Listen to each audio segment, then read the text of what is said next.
앞에서 설명한 그 implicit 방법에 대한 그 GPU 커널 구현에 대해서 잠깐 그 언급할 게 있습니다. 여러분들이 이제 GPU 프로그래밍에 아직 그 경험이 많지 않기 때문에 이제 쉽게 이제 그 실수할 수 있는 부분이 있는데요. 이제 그 부분에 대해서 이제 설명하겠습니다. 지금 앞에서 어떤 구조였냐면은 이제 우리가 그 implicit 방법에서는 이제 자코비 메소드를 사용해서 우리가 그 이제 그 다음 스텝, n 더하기 1번째 스텝에서의 그 웨이브 함수를 이제 우리가 계산했는데 어떤 구조였냐면 이제 CPU 쪽에서 그 GPU 커널을 이제 그 반복적으로 이제 런치를 하게 됩니다. 즉 CPU 쪽에서 우리가 자코비 이터레이션을 뭐 10번을 도인다 하면 여기서 매번 그 GPU 커널을 이제 호출을 하게 돼요. 포르비 돌면서 그러면은 GPU 커널이 한 번 수행되면서 이 부분을 계산하고요. 이 부분이 바로 한 번에 이거요. 모든 미지수에 대해서 이 값을 업데이트, 병렬적으로 업데이트 해주는 그게 돌죠. 그래서 이거는 하나의 워크 아이템, 즉 GPU 커널은 하나의 워크 아이템 관점에서 코딩을 한 거죠. 그래서 워크 아이템들이 쫙 있습니다. 이것들이 워크 아이템들이에요. 지금 XI가 바로 각각이 여기에 대응되는 것들이에요. 각각의 워크 아이템에 대해서 이런 식으로 업데이트해라 하는데, 네, 그 문제는 뭐냐면 이제 커널을 이제 한번 호출하면 런치를 하면 부가적인 커널 런치 코스트가 있어요. 뭐냐면 우리가 앞에서 그 중간고사 이전에 이제 설명했듯이 이 커널을 이제 수행을 시키기 위해서 명령을 내리면 그 명령이 커맨드 큐에 들어가고요. 저 커맨드 큐에 들어가서 그게 이제 그 커맨드 큐에 들어가서 이제 호스트에서 디바이스로 이제 서브미트가 되고요. 서브미트가 된 다음에 잠깐 있다가 이제 스타트를 합니다. 실제로 이제 GPU에서 계산이 일어나죠. 그래서 이제 모든 계산이 끝나면 컴플리트 상태에서 이제 빠져나오는. 그래서 실제로 이제 GPU에서 계산은 요 러닝 스타트에서 엔드까지 요 부분인데 여러분들이 이렇게 CPU에서 명령을 내리면 커맨드 큐에 들어가고 큐에서 다시 호스트에서 디바이스로 이제 서미트가 되고 그 명령이 이제 수행이 되는 거기까지 이제 그 런치 코스트 부가적인 비용이 필요하죠. 그래서 매번 커널을 런치할 때는 그런 그 커널 런치 코스트가 이제 필요합니다. 이거는 단순히 순수하게 그 계산하는 시간하고는 다른 추가적으로 더 붙게 되는 시간이에요. 그래서 그것이 얼마나 큰가 하는 거는 이제 내가 어떠한 장비를 사용하는가에 따라서 어떤 디바이스, 어떤 시스템이냐에 따라서 이제 다를 수가 있는데 어찌되었건 뭔가 여러 번 커널을 호출한다는 것은 그에 대한 이제 부가적인 비용이 발생하게 되는 거예요. 그래서 여러분들이 이제 그런 걸 좀 더 효율적으로 하기 위해서 그러지 말고 커널은 한 번만 호출을 하고 이 커널 안에서 이 자코비 이터레이션에 해당하는 포룹을 돌면서 현재 워크 아이템에 대한 값을 계속 업데이트하면 어떨까? 그렇게 되면은 커널을 한 번만 런치하니까 훨씬 효율이 더 좋아지겠죠. 그래서 여러분들 생각은 어떻습니까? 이 안에서 이 포룹을 이 안으로 갖고 와서 여기서 자코비 이터레이션 포룹을 돌리는 거죠. 구현하는 건 문제는 없어요. 근데 그게 올바로 돌아갈지 아닐지에 대해서 이제 우리가 판단을 해야 되죠. 그래서 이런 부분이 여러분들이 그 GPU 코딩에 대해서 그 경험이 부족하면 여러분들이 이제 처음 쉽게 실수할 수 있는 그 부분인데 지금 이 GPU 커널 요거 하나가 해주는 게 뭐예요? 바로 현재 그 워크 아이템에 해당하는 어떤 한 지점, 그리드에서 한 지점에서의 그 웨이브 함수 값을 업데이트 해주는 건데, 바로 이러한 요거죠. 특정xi에 대해서, i 번째에 있는 특정 xi에 대해서 요 값을 계산해 주는 거예요. 그럼 요 값은 뭐냐면은 k 번째까지 k 빼기 1번째 단계까지 계산해 놓은 이거에 해당하는 값들을 가지고 다음 단계에 해당하는 이 값을 계산하는 겁니다. 그래서 xik는 이거에 해당한다 그랬고요. 요 부분은 특히 요 부분은 이렇게 된다 그랬어요. 그게 뭐냐면 내가 이 값을 계산하기 위해서는 이 값들이 k-1번째 단계의 값들이 다 계산이 돼 있어야 되죠. 당연히 이 값들이 다 계산이 돼 있어야만 그 다음 단계의 값을 계산할 수 있잖아요. 그러니까 그 두 카피가 있는 거죠. 두 카피. 하나는 지금 이거에 대한 지금 우리가 계산하고자 하는 건 계속 반복적으로 자코비 이터레이션을 통해서 업데이트하고자 하는 값은 n 더하기 1번째 스텝의 이 값들인데 그거를 이제 x0, x1, x2, x3 쭉쭉쭉 이제 자코비 이터레이션을 반복하면서 계속 업데이트해서 이제 그 정확한 값으로 수렴하게 만드는 게 우리 하고자 하는 거잖아요. 그래서 k-1번째 스텝의 값들에 해당하는 카피가 있어야 되고요. 그 다음 단계에서 계산하는 K번째 단계에서의 값들에 해당하는 이 데이터 카피가 있어야 돼요. 그래서 우리가 이제 두 카피를 갖고 하는데 그 문제는 뭔가 여기 이 자코비 포를 안쪽으로 들고 들어오면 여기서는 딴 건 안 보고 현재 워크 아이템, 현재 해당하는 미지수, 요 한 특정 지점, 그리드 지점에 대해서만 계속 포룹이 돌잖아요. 자코비 이터레이션이 돌겠죠. 자코비 이터레이션이 돕니다. 근데 우리가 앞에서도 이제 강조했듯이 전체 이런 워크 아이템들 구성된 워크스페이스가 있을 때, 그 워크스페이스에 대해서 우리가 커널을 런치하면 전체 워크스페이스는 워크 그룹으로 나눠지고요. 그래서 그 워크 그룹들이 거의 독립적으로 스케줄러에 의해서 적절히 이제 컴퓨트 유닛에 배정이 된다고 했습니다. 그래서 그 워크 그룹들은 어떤 게 먼저 전체 그 워크스페이스를 구성하는 워크 그룹들은 어떤 게 먼저 컴퓨트 유닛에 배정돼서 먼저 수행되고 어떤 게 먼저 끝나고 어떤 순서대로 시작해서 어떤 순서대로 끝날지는 모른다 그랬잖아요. 그건 상황에 따라 다르니까요. 그리고 각각의 워크 그룹은 웨이브 프론트로 이제 나눠져서 그 웨이브 프론트 단위로 이제 심드 형태로 계산이 된다 그랬죠. 그러니까 그런 상황이라면 지금 아주 로컬하게 현재 요 커널 인스턴스는 여기서 자코비 이터레이션 이거에 해당하는 자코비 이터레이션이 바로 아주 국소적으로 워크 아이템 어떤 한 그리드 포인트에 대해서만 계속 계산을 하는데 그때 그 상황을 잘 보면 과연 어떤 xi에 대해서 이거를 계산할 때 다른 값들 이전 단계의 값들이 과연 다 계산이 돼 있을까에 대해서 여러분들이 한번 잘 생각해 볼 필요가 있어요. 여기서는 이제 이 K에 해당하는 값, K는 0, K는 1, K는 2, K는 3하고 이렇게 포룹이 돌아요. 그래서 이제 이 커널 안에서 이 특정 워크 아이템에 대해서 K-1번째 단계까지 계산해서 K 빼기 1번째 단계까지 계산해서 그 다음 이제 K번째 단계 값을 계산을 하자 그래요. K번째 단계 값을 계산하자 그러는데 그럼 뭐가 보장이 돼야 돼요? 이 값들이 다 보장이 돼야 되죠. 근데 문제는 뭐냐면 자기 워크 아이템 현재 내가 처리하고 있는 워크 아이템 관점에서는 K 빼기 1번째 단계까지 계산은 됐지만 다른 지점에 있는 K 빼기 1번째의 값이 다 과연 계산이 돼 있을까? 그거는 보장이 안 돼요. 왜? 만약에 지금 내가 이 값을 계산하는데 이 지점 즉 이 커널 인스턴스가 처리하는 그 지점에서의 이 값은 K 빼기 1번 단계까지 계산은 했지만 이제 그 K번째 단계 값을 계산하고자 할 때 나머지 값들이 과연 돼 있을까?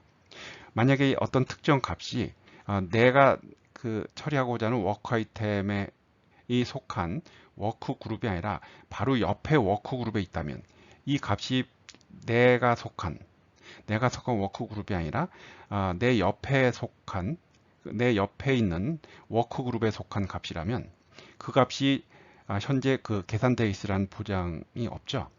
내 옆에 있는 워크 그룹은 아직 시작 안 했을 수도 있어요. 그렇지 않겠습니까? 그래서 이 안에서 자코비 이터레이션이 도우면 내 위치에서는 K-1번째 스텝에서의 값이 계산이 되어 있겠지만 이제 K번째 값을 계산하는 데 필요한 다른 값들이 과연 K-1번째 단계까지 계산이 되어 있을까? 그거는 보장이 안 된다 이거예요. 다시 한번 얘기하지만 나를 계산하는 데 필요한 그래서 어떤 J에 해당하는 값이 내가 속한 워크 그룹이 아니라 옆에 있는 워크 그룹에 해당하는 지점이라면 그 값은 현재 어떻게 계산되는지는 아무도 몰라요. 그 옆에 있는 워크그룹은 아직 시작 안 할 수도 있어요. 그래서 동기화를 해줘야 되죠. 동기화. 근데 이렇게 서로 다른 그 워크그룹 간에는 동기화를 명시적으로 할 수가 없어요. 기억나는지 모르겠는데 한 워크그룹 안에 있는 그 웨이브 프론트끼리는 동기화를 할 수 있다 그랬죠. 그 베리어 함수를 통해서 그 한 워크그룹 안에 있는 웨이브 프론트들, 즉 한 워크그룹 안에 있는 그 워크 아이템들은 동기화를 시킬 수가 있어요. 워크그룹 안에서. 그 베리어 함수, 메모리 펜스 이런 거를 통해서 동기화를 시킬 수 있는데 서로 다른 워크그룹에 속하는 워크 아이템들 간의 동기화는 명시적으로 할 수가 없어요. 한 가지 할 수 있는 방법은 커널이 다 끝나는 거예요. 커널이 다 끝나면은 이렇게 동기화가 되는 거죠. 그 얘기 뭐냐면은 왜 바깥에서 이렇게 돌렸을까? 이거를. 그래서 각각의 K번째 스텝을 바깥쪽에서 커널을 한번 호출하면은 그 다음 단계로 넘어가기 전에 모든 워크그룹이 끝나야 되거든요. 그래서 이런 식으로 하면은 K 빼기 1번째의 값들이 모두 이제 끝난 다음에 K번째로 들어가게 되는 거죠. 그래서 워크그룹 간의 동기화를 하려면 그 커널이 끝나야 됩니다. 커널이 끝나면 동기화가 되는 거예요. 그래서 그런 관점에서 이 forloop을 이 CPU 쪽에서 돌린 겁니다. 그래서 다시 한번 여러분들이 이제 CPU와 GPU의 이제 차이를 우리가 여러분들이 생각을 해보면 한 웨이브 프론트 안에 있는 워크 아이템들은 자동으로 동기화가 됩니다. 그렇죠? 왜? 걔네들은 그 themed 형태로 착착착 계산된다고 그랬으니까요. 웨이브 프론트 안에 있는 워크 아이템들. 그다음에 워크그룹 안에 있는 웨이브 프론트끼리는 기본적으로 동기화가 안 돼요. 어떤 웨이브 프론트가 먼저 시작해서 먼저 끝날지 이건 알 수가 없어요. 그렇지만 한 워크그룹 안에 있는 웨이브 프론트들끼리는 동기화를 시킬 수 있다 그랬죠. 베리어 함수를 통해서 동기화를 시킬 수 있어요. 근데 전체 그 ND 레인지 워크스페이스를 구성하는 워크그룹 간에는 내가 이렇게 어떤 이 워크그룹과 저 워크그룹을 동기화시켜라 이렇게 명시적으로 할 수가 없어요. 동기화시킬 수 있는 거는 그 커널을 한번 런치해서 끝난다는 건 뭐예요? 모든 그 워크그룹들이 수행이 끝나는 거잖아요. 모든 워크그룹들이 수행이 끝나야 그 한번 그 커널 런치한 게 끝나는 거잖아요. 그렇게 돼갖고 그 동기화를 시킬 수밖에 없거든요. 그래서 이제 바깥에서 매번 커널을 런치한 겁니다. 그래서 K가 이제 계속 증가할 때 K가 1일 때 끝내고 K가 2일 때 끝내고 K가 3일 때 끝내고 K가 4일 때 끝나고 그런 식으로 이제 바깥에서 동기화를 시킨 겁니다. 다시 요약하면 그 웨이브 프론트 안에서의 워크 아이템들의 관계, 한 워크 그룹 안에서의 그 웨이브 프론트들 간의 관계, 그 다음에 워크 그룹 간의 관계, 그거를 여러분들이 이제 잘 생각을 해보고 이 커널이라는 거는 특정 워크 아이템에서 도는 겁니다. 그런 이제 관계를 여러분들이 이제 자꾸 이제 경험이 생기면 이런 것들이 이제 자연스럽게 여러분들한테 다가올 거고 그러면 여러분들이 이제 바로 이제 GPU 코딩을 이제 정확하게 할 수가 있게 되는 겁니다. 한 가지 언급해야 될 게 있는데 지난 시간에 강의 자료에 오타가 있어서 이제 바로 잡습니다. 그래서 요 부분에 요게 n 더하기 1번째 타임 스텝에 해당하는 값이어야 되는데 지난 시간의 자료에 n로 돼 있어요. n 스텝. 그거 잘못된 겁니다. 지금 요 값들은 이렇게 곱하는 것들인데 요 대각선에 있는 것만 빼고 곱하는 것들 있잖아요. 나머지는 다 0이고 여기 마이너스 베타가 나오는 것들 그 다음에 대응되는 것들이 있었죠. 바로 이것들에 해당하는 n 더하기 1번째 스텝에서의 값입니다. 지난 시간에 강의 자료에 그 오타가 있어갖고 그거 바로 잡힙니다. 다음 이제 GPU 상에서의 또 다른 그 시뮬레이션 방법인 그 explicit 방법에 해당하는 부분인데요. 여기서 마찬가지로 이 runCL kernel w explicit 함수에서 이제 커널을 이제 호출해주고 있습니다. 즉 explicit 방법을 구현한 이 커널을 호출하고 있는데 앞에서의 그 implicit 방법하고의 차이는 implicit 방법에서는 이제 자코비 이터레이션을 돌려야 되는데 매번 이터레이션 될 때마다 커널을 계속 런치를 해줬어요. 이제 커널을 수행시켜줬죠. 그러니까 CPU 쪽에서 계속 GPU 커널을 이제 호출해 줬습니다. 근데 이 explicit 방법에서는 뭐 자코비 이터레이션을 푸는 게 아니라 한 번에 한 스텝에 끝나기 때문에 커널을 한 번만 호출을 하면 돼요. 커널을 한 번만 호출하면 됩니다. 그래서 이제 이러한 그 커널을 호출하게 됩니다. 그래서 이 커널은 이제 상당히 뭐 간단한데요. 결국 이 커널, explicit 커널에서 이제 계산해주는 식은 우리가 앞에서 그 explicit 방법을 설명할 때 다음 스텝, n 더하기 스텝에서의 값을 이런 식으로 계산한다고 했죠. n번째 스텝의 값들과 그 다음에 n 빼기 1번째 스텝의 값을 가지고 이렇게 간단하게 계산을 해서 여기다 어사인 해주면 돼요. 그래서 요거에 관련된 현재 워크 아이템에 해당하는 i, j번째 위치에서의 값들을 이런 식으로 대응되는 위치에서 대응되는 위치와 그 다음에 뭐 주변에 있는 위치 대응되는 위치의 값을 가져다가 여기다가 어사인 해주면 됩니다.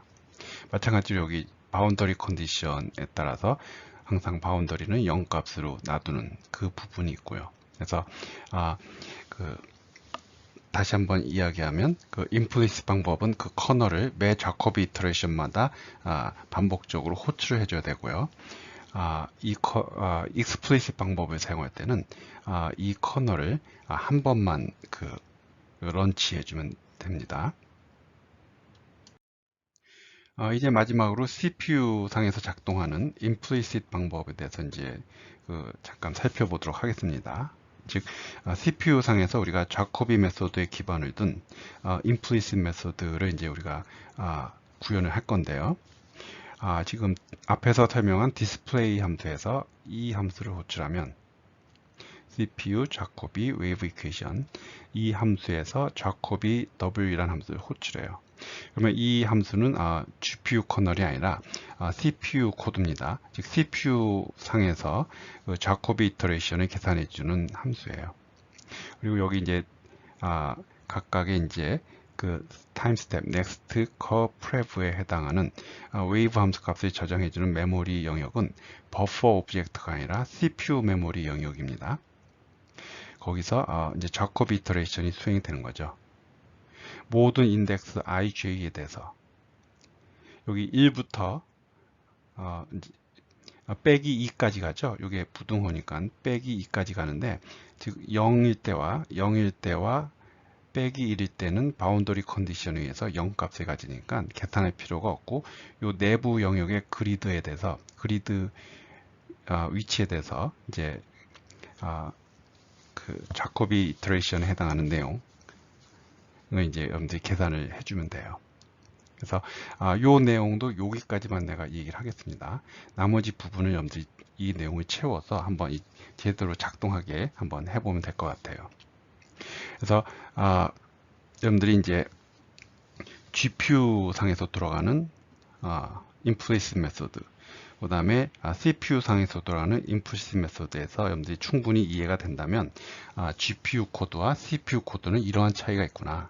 GPU 커널은 하나의 지점, 하나의 워크 아이템에 대해서 여러분들이 집중해서 이제 코딩을 하는 거고, CPU 코드는 전체 그리드 포인트에 대해서 여러분들이 계산을 해줘야 되는 거잖아요.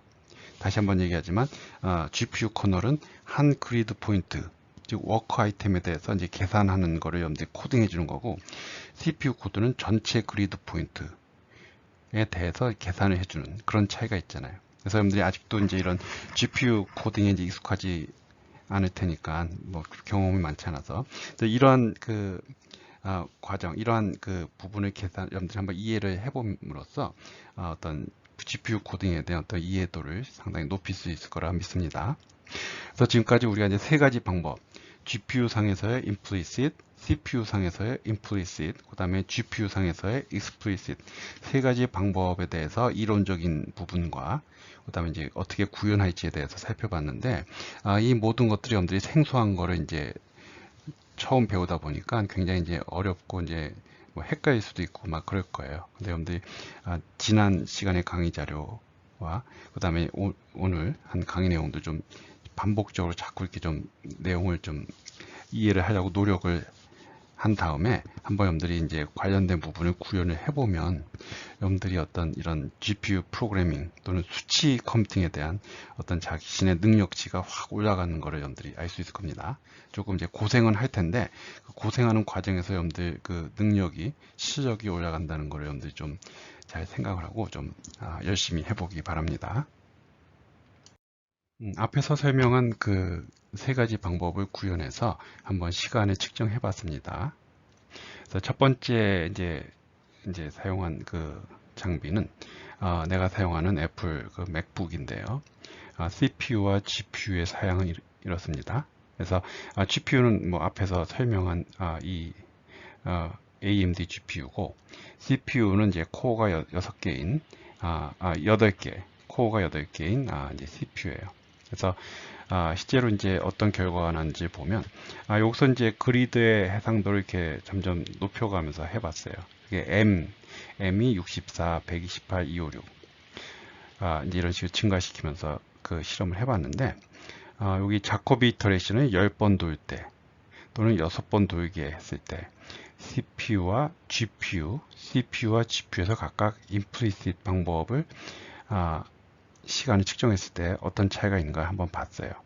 그래서 그 문제 사이즈가 작을 때, 그 격자 사이즈가 작을 때는 보다시피 CPU가 뭐 훨씬 빠릅니다.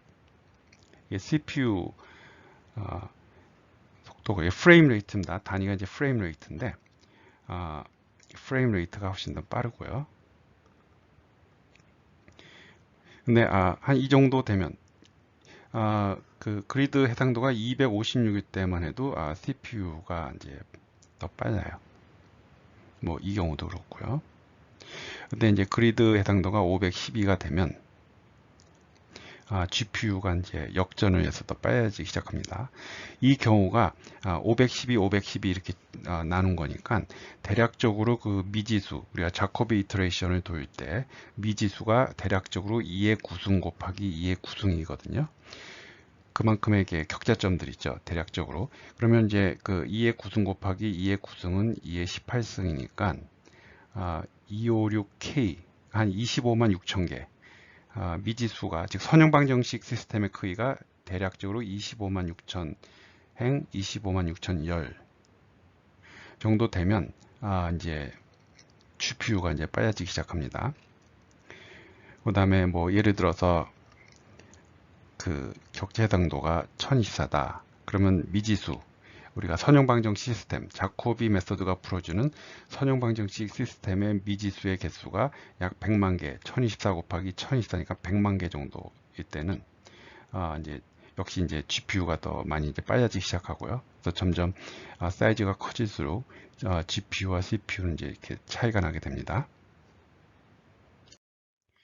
다음 이제 실험에 사용한 장비는 이제 데스크탑 PC인데요. CPU는 코어 6개인 인텔 CPU고요. GPU는 역시 앞에서 설명한 NVIDIA GeForce GTX 1080 Ti 이러한 CPU와 GPU를 장착한 데스크탑 PC입니다. 그럼 앞에 그 노트북과의 차이는 이 경우가 CPU 대비 GPU 성능이 훨씬 더 좋습니다. 그래서 그리드 해상도가 이렇게 증가함에 따라서 더 빨리 역전을 하죠. GPU가 더 빨라지죠. 그래서 사이즈가 작을 때는 뭐 CPU가 뭐 엄청나게 빠르잖아요. 근데 앞에서 노트북의 경우에는 그리드 해상도가 256인 경우에도 CPU가 빨랐는데 이 데스크탑 PC는 상대적으로 GPU가 더 좋은 거기 때문에 그리드 해상도가 256만 돼도 GPU 성능이 더 좋습니다. 그래서 점점 사이즈가 커질수록 우리가 GPU로 뭔가 병렬 처리를 한다는 거예요. GPU로 가속을 한다는 거는 문제 사이즈가 클 때죠. 문제 사이즈가 작을 때는 뭐 굳이 뭐 GPU를 사용할 필요가 없잖아요. CPU도 충분히 빠른데요. 근데 문제 사이즈가 커질수록 GPU 성능이 이제 많이 좋아지고 있는 걸 알 수 있습니다. 그리고 이제 한 가지 앞에서 언급을 안 했는데 이 explicit 방법 상당히 성능이 좋아요. 이런 그 자코비 방법 implicit 방법에 비해서 같은 GPU를 써도 훨씬 성능이 좋습니다. 그 이유는 이거는 커널을 한 번만 호출하잖아요. GPU 커널을 한 번만 런치하죠. 근데 이거는 그 자코비 이터레이션 횟수만큼 계속해서 이제 커널을 호출하게 돼요. 그래서 계산량이 훨씬 더 많죠. 계산량이 훨씬 더 많습니다. 이 익스플리시트 방법은 어떠한 조건 하에서는 그 시뮬레이션을 잘 해주는데 어떤 그런 특정한 조건을 벗어나면 시뮬레이션을 하다가 이렇게 값이 엉망이 돼 버려요. 그만큼 수치적으로 상대적으로 임플리시트 방법에 비해서 수치적으로 안정적이지 않거든요.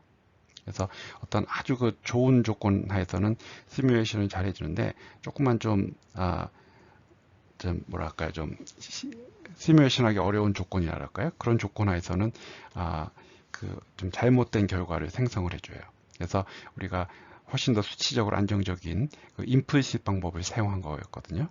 그래서 어찌되었건 간에 커널을 한 번만 호출하는 이런 익스플리시트 방법은 훨씬 더 성능이 좋은 거를 이제 알 수가 있습니다. 지금까지 꽤 긴 시간을 통해서 웨이브 이퀘이션이라는 편미분방 정식을 어떻게 그 수치적으로 해결할지, 그리고 그러한 수치적인 알고리즘을 GPU 상에서 어떻게 구현을 할지에 대해서 이제 살펴봤습니다. 그래서 지금부터는 이제 좀 주제를 바꿔서 GPU의 아키텍처, 즉 GPU의 이제 구조에 대해서 좀 살펴보려고 해요. 근데 우리가 지금 이 GPU에 대해서 이제 이해하려는 수준은 그 애플리케이션 프로그래머 관점에서 효율적인 GPU 프로그래밍, 뭐 오픈CL이나 뭐 나중에 쿠다를 통해서 우리가 애플리케이션 문제를 이제 해결하고자 할 때 필요한 정도를 하겠습니다. 그래서 뭐 아키텍처를 전공하는 사람들의 그 수준, 아주 높은 그런 정도의 수준, 아주 디테일한 정도가 아니라 그 애플리케이션 프로그램으로서 효율적인 GPU 프로그래밍 할 수 있을 정도의 그 어떤 이해를 갖출 수 있도록 우리가 GPU 아키텍처를 한번 이해를 해보려고 해요. 그리고 이제 그런 어떤 기본적인 GPU 구조가 이해가 되면 그 오큐펀시라는 아주 중요한 개념에 대해서 또 우리가 이제 살펴보려고 합니다. 특히 이제 오큐펀시도 역시 우리가 효율적인 이제 GPU 프로그램을 작성하고 수행시키는 데 있어서 또 아주 중요한 개념인데 그 오큐펀시가 뭔지에 대해서도 이제 우리가 살펴보겠습니다. 그래서 이제 이번 시간 아직 그 시간이 한 10분 이상 남은 것 같은데 이제 여기서 갑자기 주제가 바뀌니까 오늘은 수업은 여기까지 하도록 하겠습니다. 뭐 앞선 수업들에서 뭐 75분 넘긴 것들이 많이 있으니까 뭐 특별히 뭐 문제는 없을 거라고 생각이 들고요. 그래서 오늘 수업은 여기까지 하고요. 여러분들은 그 숙제를 좀 이렇게 재미있게 한번 좀 해보기 바랍니다. 그럼 오늘 수업은 여기까지 하도록 하겠습니다.